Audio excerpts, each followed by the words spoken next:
California.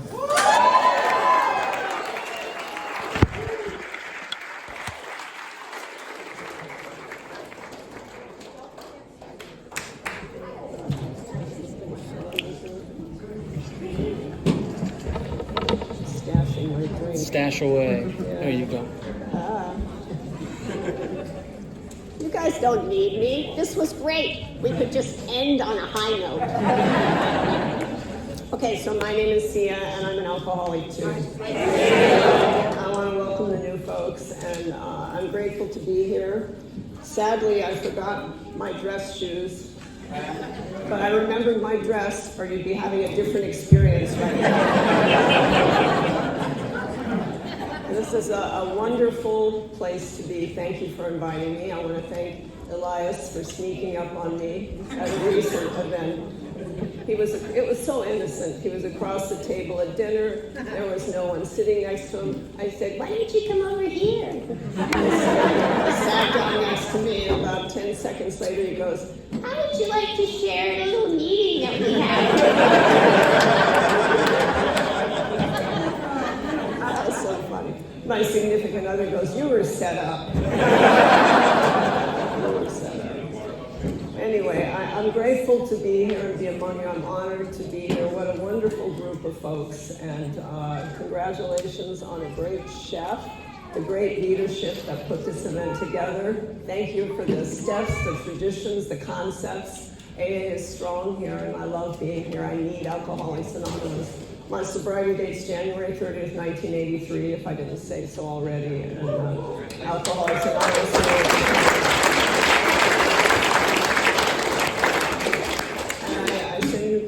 From the small terrorist sober organization, the Pacific Group. We're glad you guys are here. And I owe them everything. So I'm going to tell you what I used to be like, what happened, what I'm like now. And if you don't like what I'm like now, you can call my sponsor. All right with me. So basically, that sums it up. Yeah,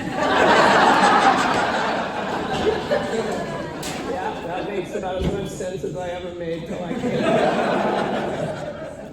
So I was born fed up, I think,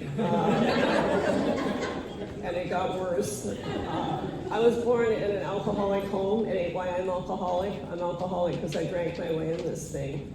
But I saw it, and there was nothing about alcoholism to recommend it to me. My dad said he was alcoholic, so I'm going to call him one. My dad was like the Kareem of his day. He was this tall guy. He was an excellent basketball player. He played All-American college ball in Madison Square Garden, but he was an alcoholic. And like all of us, I assume you, me anyway, he got removed. That's what happens to us. We get removed, you know. You don't pay the rent, you get evicted. You don't show up for the relationship, they file. You don't show up for work, you get canned. You know, you just get removed. And my father got removed. And I was the kid that used to wait for my father to come home. And he would come home drunk, miss the driveway, park on the lawn, fall out of the car, and go wake up the neighbors. And I'd hear people telling him to go away. I hated their guts. I felt so embarrassed for my father. I loved him so much. He was never rough on me, but I had brothers and he was rough on them. So I wanted nothing to do with alcohol. I'm going to talk about the family disease of alcoholism for a moment because I was affected by alcoholism before I took a drink. And I want to welcome the Al-Anon members here. We owe Al-Anon because, you know, I sponsor women now and I hear them talk sometimes when we read Two Wives. And they say sometimes, why didn't Lois throw the bum out? And I say to them, if Lois threw the bum out, where do you think we'd be? You know, we owe Al-Anon for that, so that's a wonderful thing. So anyway, I did not identify with my family. There's a couple big words in Alcoholics Anonymous that mean a lot to me. I didn't identify with my family. I didn't identify, when I look back, with any of the places before I got sober. My family were nice-looking folks, and I was this tall, skinny thing with buck teeth and scraggly hair. This is a direct quote from a police report, so I... Funny to you. Maybe they do creative writing in the academy, I don't know. Anyway, so I did not feel a part of in my family, and I was a disenfranchised kid. And when I went to kindergarten, it got worse, because there's these things called people in kindergarten. And they were looking at me like you're looking at me. And I hate people without a program. You know, what are they for? Because they're thinking things about you without your permission, you know. And my basic thing in kindergarten is there were too many of them to kill, you know. And so it just got worse. Sometimes disenfranchised kids join a gang. I don't know if anybody here did. I joined a gang, but I brought myself into the gang. This actually was pointed out to me by Alcoholics Anonymous, because they said to me, you know, you got a lot of problems, but the interesting thing is the common denominator of all those problems is you. And I found that highly offensive, but I guess it happened to be true. And so I joined this gang, and you know, if you know anything about gangs, some of them have colors. This gang had colors, and I thought they were ugly, and I felt it was important to point this out to them. And you know, we have traditions in Alcoholics Anonymous, and they matter to us, and we ain't the only place that has traditions. They call them other things. So anyway, I was telling this gang stuff like that, and they sort of took it personally, I guess, and they started to check me out. And just so you know how dangerous I am, this gang is also known as Girl Scouts. Yes. And they have these things called Girl Scout cookies. And so they were keeping an eye on me, and I was doing something funny with the Girl Scout cookie money. You know, I was cooking the books. And so this was their opportunity to uninvite me to be a Girl Scout. And this was the beginning of a fatal progression. If you're new, in the big book we talk about our drinking, the fatal progression. I had some other ones going on, and this was the beginning of a fatal progression where I was uninvited to every organization that I became a part of, and including my family. And so it went. When I was 17 or 18, I had my first official drink. And I was in a local college watering hole. And here's the thing. It says in the book that we're tortured by loneliness. I don't know if you felt that way, but I just couldn't stand it any longer. I felt so separate from people. So I decided to take a drink to fit in. And it was no big deal. It was a beer. And I can't tell you if it was the first sip of this beer, or the middle of the glass, or the bottom of the glass, or the bottom of the pitcher, the bottom of the evening, I don't know. But somewhere along the line there, I had the thing the book talks about, the effect produced by alcohol. And in my case, what it looked like was this problem I had all of my life, looking at you and your family, and looking at you in kindergarten and church and all these other places. You looked like you were having the time of your life. I had a funeral going on in my heart. And that night, that problem like packed its bag, put its hat on, and walked out the back door of my life. And I'm going to tell you something. If you find something that fixes a problem, as bad as that was for me, maybe my first obsession, I'm going to get my hands on that problem as often as I can, on the answer to that problem. So I began to drink as often as I could. I grew up in Montana. We have reservations. I started drinking on the reservations because the folks on the reservation didn't have my family's phone number to call about my behavior. I have some unusual behaviors when I'm drinking. I don't know about you. For one thing, I like men a lot. And I don't see why you need to mess around. I don't see why you need to introduce yourself. If I'm drinking, I just take my clothes off. I will spare you tonight. I just take my clothes off, and sometimes my timing gets off, like I did that at a wedding reception once. Just didn't work out. The other thing is, if I like you and you don't go along with the program to share in a general way, it gets me mad. And so I'm chasing you with a knife. I never worked at Benihana's. I don't know martial arts. I don't know what I'm doing chasing people with a knife, you know, but there I am. And you know, I don't know how you felt when you came in AA, but I just blamed, my whole life was somebody else's fault. And some old timer said to me this time, you know what, Sia? If your life is somebody else's fault, Alcoholics Anonymous ain't gonna work for you. And here's the thing. As I started to look back at my life in Alcoholics Anonymous, I started to see things a little bit differently. You're in the fourth dimension. This is a cool thing in Alcoholics Anonymous, with spiritual awakening, where we start to see what's really going on. And I started to realize that not every single thing in my life went wrong. For example, with chasing these men with a knife, and I ain't talking about thousands of men, okay? I didn't make the FBI most wanted list or nothing, but I chased quite a few. And if I ever ran into them, they never told me. They probably just went the other way. But anyway, what I realized is not one of those guys turned around and said, oh yeah, let's see what you got. Because I would have been in a lot of trouble then, you know. So I started to realize maybe I did get a break here and there. Maybe it wasn't all against me, life. That was a good turning point, Anyway, so I'm staying out all night, and my parents had separated at this time, and I guess one of my brothers felt it was his job to call me out for that behavior. And I don't care if you're my brother. I'll kill you. I'll kill the whole family. Nobody talks to me. And so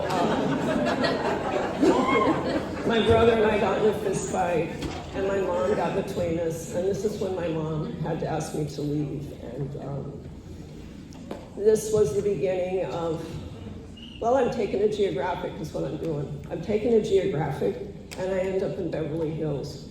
But there's that part in the book that says whistling in the dark, you know that expression? And this is where I either could not or would not yet look at the consequences of my drinking, because I had some consequences. And man, it's weird going back there, ain't it?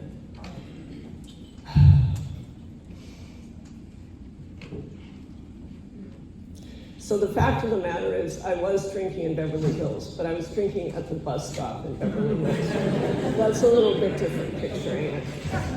And I ended up drinking at this rough bar way downtown in Los Angeles, and it was called The Good Night. I wouldn't look it up if you're planning on going out. And sometimes when young women drink in rough bars, stuff happens. And what happened in this bar, there was another young woman who drank there. Her name was Debbie. I was not friends with her. I don't make friends with women when I'm drinking because men are human-sized credit cards. And Debbie ended up having her head blown off in the vacant lot behind the building this bar was located in. I don't know what kind of violence was in your drinking, but that was not typical of mine. And it frightened me, as I guess it should have frightened me. And this is when I started to say to myself what people had already started to say to me. You know, they try to tell me maybe I needed to pull back, maybe I needed to do less. And if you told me that, you're out of my life. But now I start to say, maybe you have had more than your fair share. Maybe you should chill, maybe you should back off of it a little. But I could say that to myself, and I did the same thing with myself that I did with you. I started drinking behind my own back now, instead of yours. And it's kind of a funny turn of phrase. Sometimes people snicker, you know, when I say it, but I'm going to tell you something. I've been sober a damn long time, and things happen in life, don't they? And I was out there for quite a while, and things happen to alcoholic women. But of all the things that have happened in my life, the worst thing that will ever happen to me was the inability to stop drinking when I wanted to. Because this is called free will. That's what human beings supposedly have. I didn't have it. I didn't have it. I felt like an animal. I lived like an animal. I hated my guts. This is called the bondage of self in Alcoholics Anonymous, if you're new. So I was sitting someplace waiting for the obsession of the mind to hit. A couple of things propelled me into Alcoholics Anonymous at this time. First of all, if you go home tonight, God forbid you're burglarized, but I bet you'll notice. And I had been burglarized, but I didn't notice for a couple weeks. I mean, come on, you know, who lives like that?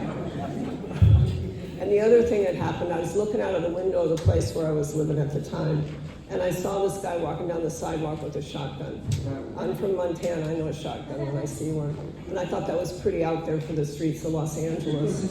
So when this guy crossed the street, came into the courtyard of my building, and then I heard footsteps coming up to my door, I knew this was the guy with the shotgun. I didn't know what he was doing at my door. I didn't recognize him. What's he doing there? Did I do something to him in a blackout? Is that what he's doing there? Is it the folks I lived with? Because I lived with those kind of people. I didn't know. All I knew on my side of the door was to be as quiet as possible. And I stood there, and it felt like 1,000 years. And it reminds me of Bill's story where he said his mind was racing.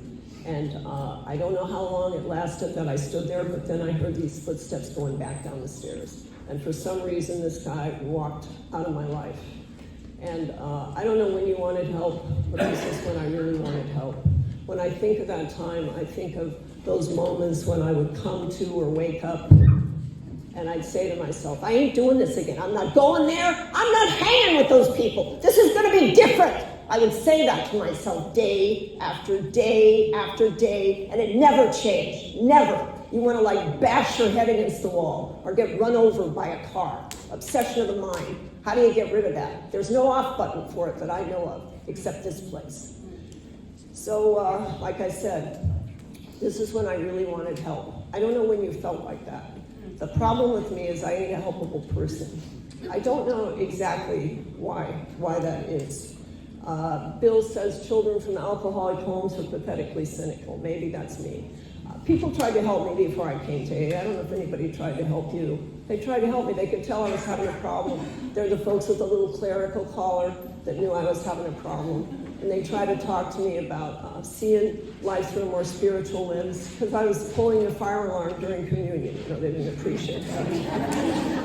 And then there's the folks with the, diplomas on the wall, and they're going to help you with your feelings and your emotions. And then there's the ones with the gun and the badge, and I know what you're doing here, and let's go. But you know what I knew underneath all that crap, every single one of them? They're just another lousy human being, just like me. You know what I mean? You ain't getting anywhere with something like that. You're just not. Here's the weird thing about Alcoholics Anonymous. Maybe it happened for you because you're sitting here. It happened for me. What Alcoholics Anonymous said to me is, Sia, you ain't a charity case. I did not feel patronized by you. You said, we're all looking for a day here. We're all looking for a day, Sia. You know, that's what we're doing here. I had no defense against the first drink. I had no defense against Alcoholics Anonymous. That's what happened for me. And I was sitting someplace, and I read about Alcoholics Anonymous in the community service section of the newspaper, is what I recall. It said something like, we hold hands, and we pray, and we don't drink anymore. But that sounded as corny as hell to me. But then this voice spoke up in me, and I've heard other people say this happened to them too. And it was a quiet voice, and it simply said, I want to go. And that voice got the swing vote. So I went to my first meeting of Alcoholics Anonymous, and it was a daytime meeting. It was a smaller meeting, but they had it going on. You know, they had a greeter at the door.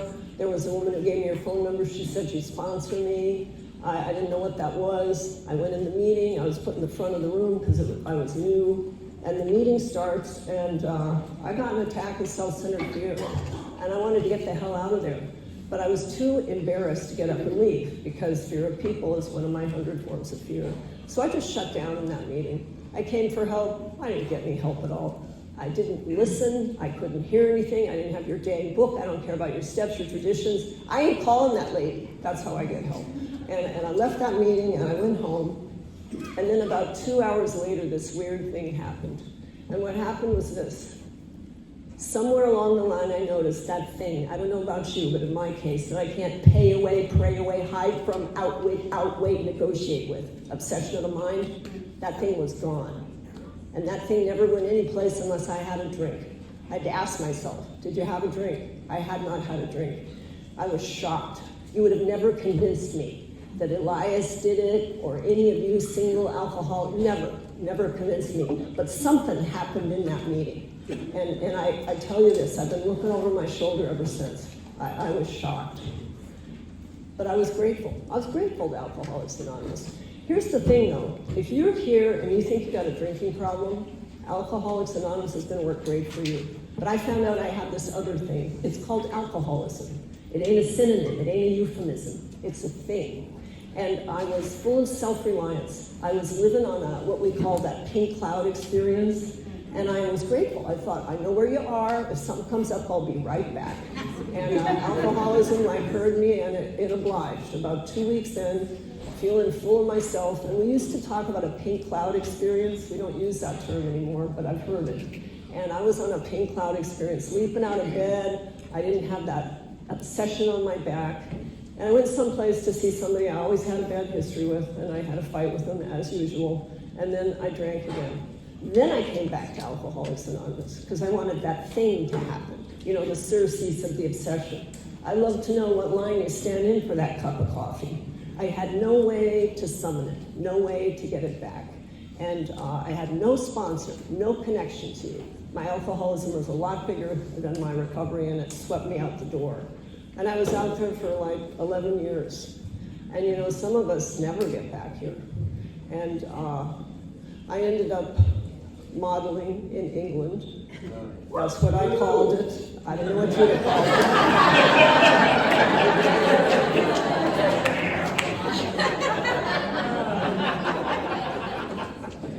Terrible employee. Terrible. I walked down runways with dresses on backwards. I walked out of my shoes. And the crowning blow was I stayed out all night, showed up for a job, and they took pictures, and they showed me the pictures. Not a vision for you, okay? My face was bloated, my eyes were bloodshot. That was it, they fired me. And the moment I kind of breached the door, because they canned me, the Bank of England called, and I was overdrawn at the bank. You know, it's that part in the book, you can't separate the true from the false. Yeah, man. So here's the thing. What I understand about alcoholism now, to me, it's like this iceberg. And the tip of the iceberg is the drinking. You know, the commonality we have in Alcoholics Anonymous, our singleness of purpose. But the whole underbelly of that iceberg are the defects of character. And that is what sunk me, and that is what sunk the Titanic, you know. And so there I am in England, I'm fired, and there's a line in the book, God's everything or God's nothing. You know, when God's everything to somebody like me when there's nobody else to call. And there was a woman in that business who had seen me in action, and she had broken her anonymity, God bless her. And so she took me back to Alcoholics Anonymous in London. And that was my second time in Alcoholics Anonymous. And I remember going there, and I was going on and on about myself at the door. And this woman, she cut me off. She goes, "Shut up." She said, "You're an alcoholic. I already know all about you anyway. You're a liar, a cheat, a thief, and a whore, okay? But go in the meeting because you'll be sitting between a liar and a cheat, behind a thief, and in front of another whore, and you never have to be alone again." Welcome.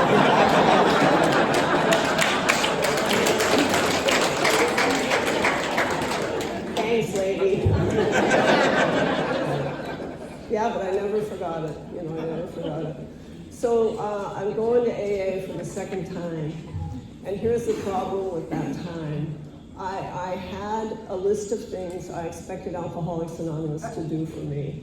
And the deadline came and went, and you did not fulfill. And yeah, so there you go. So this other thing, God's everything or God's nothing, and you know, there's nobody else to call, okay.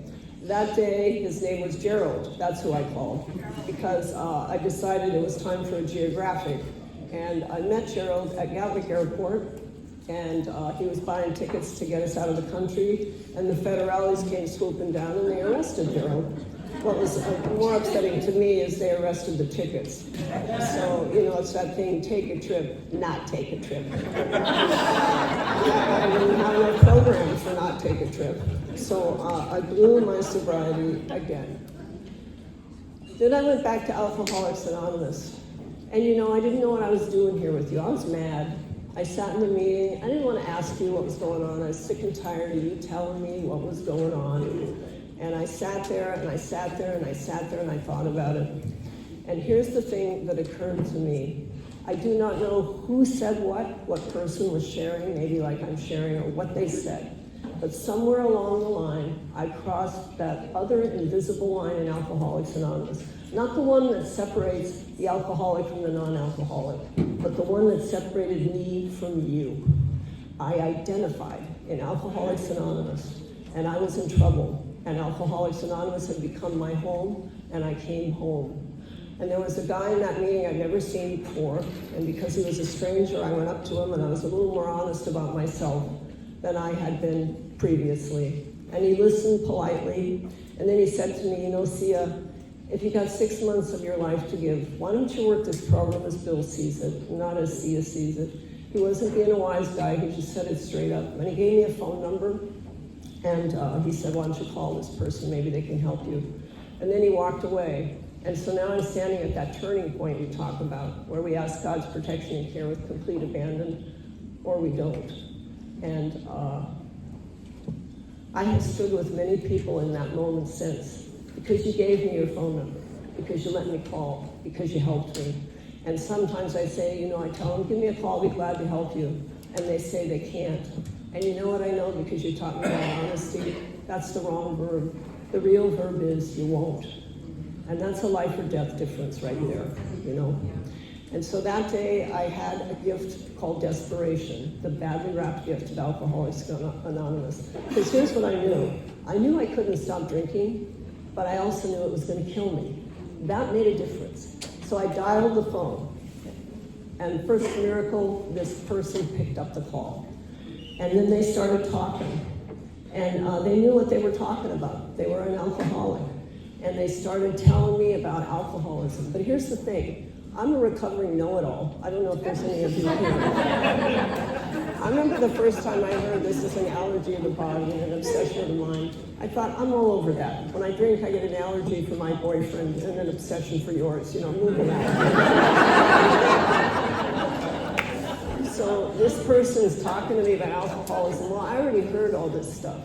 And so I started to kind of sink. You know, my heart started to sink. And then this person said something that changed everything. This is Clancy. He was my first sponsor. He said, you know what, Sia, if you want to clean up your act, maybe we can help you. You know what that is, if you're new? That's something in the book we call the flimsy reed. I had nowhere else to go, and so I just got on a plane, bowed out of Hell Airlines or something, I don't even remember, and I came to Los Angeles to these filthy alcoholics called the Pacific Group. And I love them so much, man. I hated their guts when I got there, okay? I'm going to tell you about that. They were so nice to me. They gave me rides to the meetings because I didn't have a car, and some lady put me up. I started dating immediately. She threw me out. And then I got placed again. You know, I was a slow study, shall we say. And when I went to the first home group meeting, they're a big meeting. In our day, we've had 1,200 people in the home group. And now we have like 600 and 500 on Zoom. Anyway, so this guy gives me a ride to the meeting, and he's at the door, and I see these people, and he can tell I'm having like a psychotic episode. And he says, well, you know, you're here, you might as well stay for the meeting. I thought, easy for you to say dirtbag, you got the car keys, but I didn't say it. So I went in that meeting. I mean, they didn't look like alcoholics to me, okay? You don't particularly look like alcoholics to me either. I was so scared, and I was seated in the front of the meeting as usual. I heard nothing in that meeting. And at the end of that meeting, I made a beeline for the exit, man. I would love to have asked myself all those years ago, where are you going now, Sia? At that point, I had been uninvited to one entire country, thank you very much. And my family had uninvited me. I had a lot of problems. And this guy headed me off at the pass and said, how would you like a coffee commitment? I felt like saying to this guy, how would you like me to kick your ass? Totally stupid. So I said, well, I can't take the coffee commitment because I'm only going to be here 2 weeks. And which was a big fat lie. And then he said, okay, we'll take it for 2 weeks. And then I didn't have a lie to back that one up fast enough, you know, so I felt like I'd been sold into white slavery or something. Terrible, just terrible. But you know what happened in that moment, and I didn't know myself because I was so spiritually bankrupt. Something happened to me in that moment that had eluded me the first 2 times in Alcoholics Anonymous. It's something I protect against all things. It's the pilot light of my sobriety. It's why I'm grateful you invited me here to tell you what you did for me. It is called, it's the $100 word in Alcoholics Anonymous, surrender. And I don't think I did surrender. I think I was surrendered. I think that meeting was focused on primary purpose, on what we're doing here, one alcoholic helping another. That was the focus of that meeting, and the sobriety there overwhelmed me. That's what happened to me. And you know what it reminds me of? I'm an excellent swimmer. I was a competitive swimmer. And there was a time I underestimated a situation I was in, just like I underestimated alcoholism. And I was drowning. And you know, the body wants to live. It fights, it fights, it fights, it fights, it fights, and then there's nothing left. And I was drifting down wherever I was going to end up. And suddenly, out of nowhere, there was something to stand on, so I could get my head out of water. I could get air. You know, I lived. And that's what that moment in Alcoholics Anonymous was. It was a chance to live, to move forward. And it was kind of a rocky journey. I remember people in AA saying, if you stay sober, we hope you get 10 just like you to sponsor. I was a pain in the neck. I was like always whinging. But I did what they told me to do. I thought Clancy would kill me, so I did it, you know, and that worked in my favor. And over time, things changed. They did. I used to call, you know, they said, you got to get a job. I said I felt terrible. And they said, get a terrible job. No mercy whatsoever. Just horrible. It's so funny. And then I would call and say, I'd say I couldn't get up because I would be depressed. And then one of them would say to me, I'm trying to remember, Sierra, are you a quadriplegic? And then they'd hang up on me. Just terrible. But bit by bit, I started to get well. If you're new here and you feel hopeless, you ain't hopeless. You're in the middle of a miracle you just don't understand. And I ain't preaching to you, I'm just telling you what happened to me. Because I couldn't get a job. I'll give you an example of this. I couldn't get a job. Nobody'd hire me. I finally asked some old timer there. He said, why don't you sign up at a temp agency? So I went into this temp agency and they said, okay, they had me take a typing test. I don't type. But I was told to do what I was told. So I sat down, I took this typing test. I did like 7 words a minute in tongues. I ripped the paper. When I took the paper out, it ripped in half, and so I cried. And by God, they signed me up. I don't know what those people were. It was crazy. And as a result, I ended up getting this job that I had no business getting. This is where God, if you show up, crazy as it is, God does something. And I got this job, and I had to tell him the truth. I told him the truth the first day I said I don't type. And this woman who was in charge of the department said, I just want you to answer the phones. And so I could do that. And I remember I was practicing at night in the mirror, so lame. I would go like, Rick, line 1. No, Rick, line 1. I just hated it. I hated it. But I showed up, you know, I showed up. Just did, because you told me to. And they sent me to school, they trained me. I ended up working at this place. It's a world-class institution. I worked there for 39 years, man. I got this pension, I got, you know, health benefits, dental. You know, when you're a lunatic alcoholic who just gets sober, you're like, what do I need dental for? What do I need, you know, why? And now I get it, you know. And if those people had my 4th and 5th step, they'd have walked me off the premises, you know. But this is Alcoholics Anonymous. Anything is possible here. So I started, I'm a person who over-marries. That's a problem. Well, I'm an alcoholic. I don't just over-drink. I over-marry. I over-like people who under-like me. I underdress. I oversleep. You know, I can't get anything right. And so one of the guys I was over-married to one time said to me, you know, I actually think you are the angriest person I have ever met. To which I replied, that makes me angry. You know, just loser.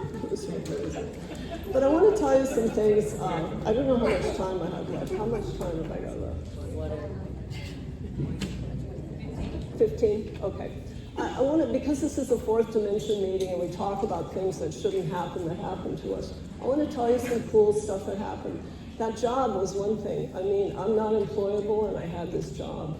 And then I was over marrying, as I said, and one of the guys I was over married to, well, here's a problem I brought into Alcoholics Anonymous, a secret of mine.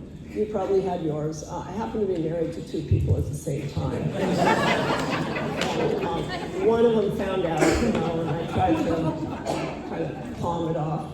And he said, I tried to treat it like an accounting problem. And he said, what do you mean you lost count? It ain't a high number, 1, 2. So I sort of had nowhere to stand there.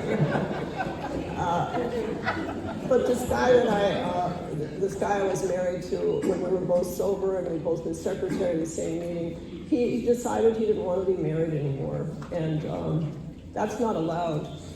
I leave, okay, you leave, no way. And I remember calling my sponsor, because you know what he did? He had the nerve to move upstairs. He didn't leave, so he was in danger. And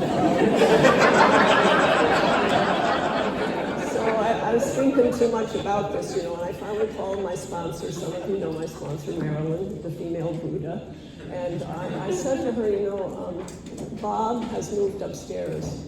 And I am planning to climb the stairs and stab him to death. And she's a very quiet person, if you know her, but she kind of flipped a switch here. And she goes, but you're not going to do that. Are you? See ya. No. So we worked something else out, and Bob moved for his safety and well-being. But here's the thing with this story. I hated his guts. And I had to work a program on that. We have, resentment is the #1 offender if you're new. That's a pretty high number if you think about it. And so I couldn't just let that sit there, like I pitch a tent over resentment, over something I hate. That's pretty bad for a spiritual program. Bob moved away, and we were estranged for a couple of years. And then he came back, and he took a cake at the meeting I attended regularly on Friday night. And I was sitting there thinking he had a lot of nerve attending a meeting still Anyway, he turns to me at the meeting, he took a cake, and he said, you know what, Sia, you have a great program. I don't think I ever told you how much I respected your program. He said something and it just melted it. You ever had that happen? It just melted that. And I got up out of my seat spontaneously and went over and hugged him in front of a group of people like this. And it just dissolved, that hatred. And there's a beautiful thing Cubby Selby used to say, the most sacred ground is where an ancient hatred is turned into a current love. And that has happened to me for a few things that I was having trouble with in AA. And so Bob and I became friendly. And he came down with a fatal illness. And he called me and asked me if I would come and help him out. Do I look like Florence Nightingale to you? But I could not turn him down. And everybody in the meeting who knew him wrote him letters, wishing him well. And I go to New York where he was. And I was there for 2 weeks. And it was like a tough 2 weeks. I was supposed to share at the Atlantic group. I hadn't realized how sick Bob was, so that I had to tank on that one, and they were mad at me. My dearest friend, who is sober and lives in New York, she got mad at me and wasn't speaking to me. By the end of that week, I felt about as liked in New York as Osama bin Laden, okay? And then, it was rough, man, it was rough. It was really rough. And then after going through all of that, the son of a bitch lived.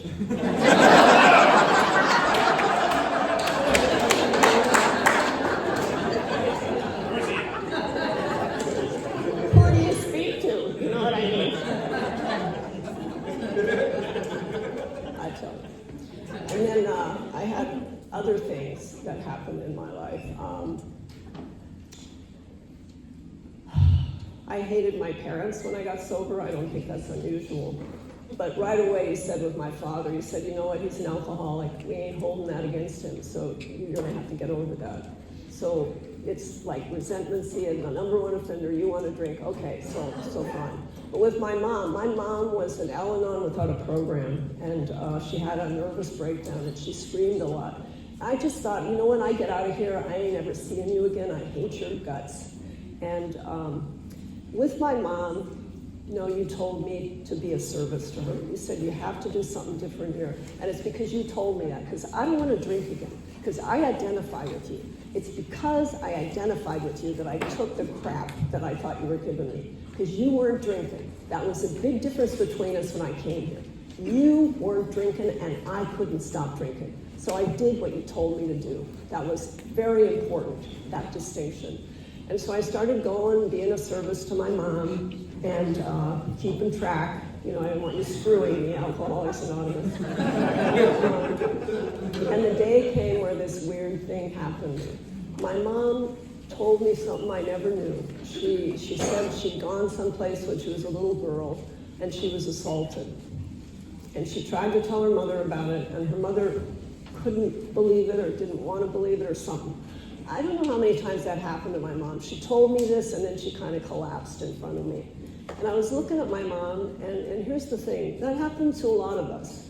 And as I was looking at my mother, that was actually one of the things that happened to me when I was a kid. And I wasn't going to tell anybody about that. I was going to die with that one. And when I came in AA, you said to me, you know what, Sia, you'll stay as sick as the secrets you keep. And I will say that to the new people, because that's called pride. And I cannot live with pride. And so one by one, I had divested myself of these secrets. And as I looked at my mother, I realized that I had been healed of that by Alcoholics Anonymous. And my mother didn't have Alcoholics Anonymous. And my heart broke open with compassion for my mother. And I was healed of that resentment in that moment. The same thing that Cubby said, you know, where an ancient hatred is turned into a current love. And if you don't think that's possible for you, if you're an alcoholic, you're making yourself an exception. You are not an exception. This program is a remarkable place to be. The last thing I'm going to share, I think, although I do love to pass this on, a few people loved something I told you when I shared at the convention, that I've been sober a long time, and I often think of Liz Lopresti. I'm using her whole name because she's gone to the big meeting in the sky. But she said that she'd been sober so long that her sex inventory had become her gratitude list.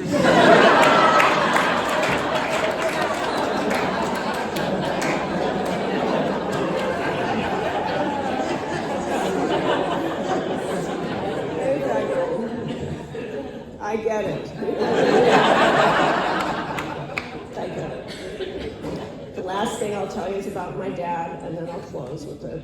My dad never found Alcoholics Anonymous, and he was passing through town one time, and he had a stroke, and he crashed the car, and he got out of the car, and he was staggering down the street. Now, my father had stopped drinking at that time, but people apparently thought he was drinking, and he was a big guy, and so nobody was helping him. And the weirdest thing is his best friend in the world happened to come the long way around downtown and saw my dad at that moment when he needed help. And he got him in his car, and he got him to the emergency room. And my father lived only 24 hours, but he didn't die in the gutter like a dog. And when I heard this story about my dad, sometimes I have struggled with God. And I remember thinking to myself, Sia, are you going to tell me you don't believe in God? And I have had moments where I had a faltering of faith. But in that moment, and many, many other moments that I hope you will have if you're new, Alcoholics Anonymous has reaffirmed to me, God is here. You know how I know God is here? Because I ain't got the obsession to drink today. Let me tell you something.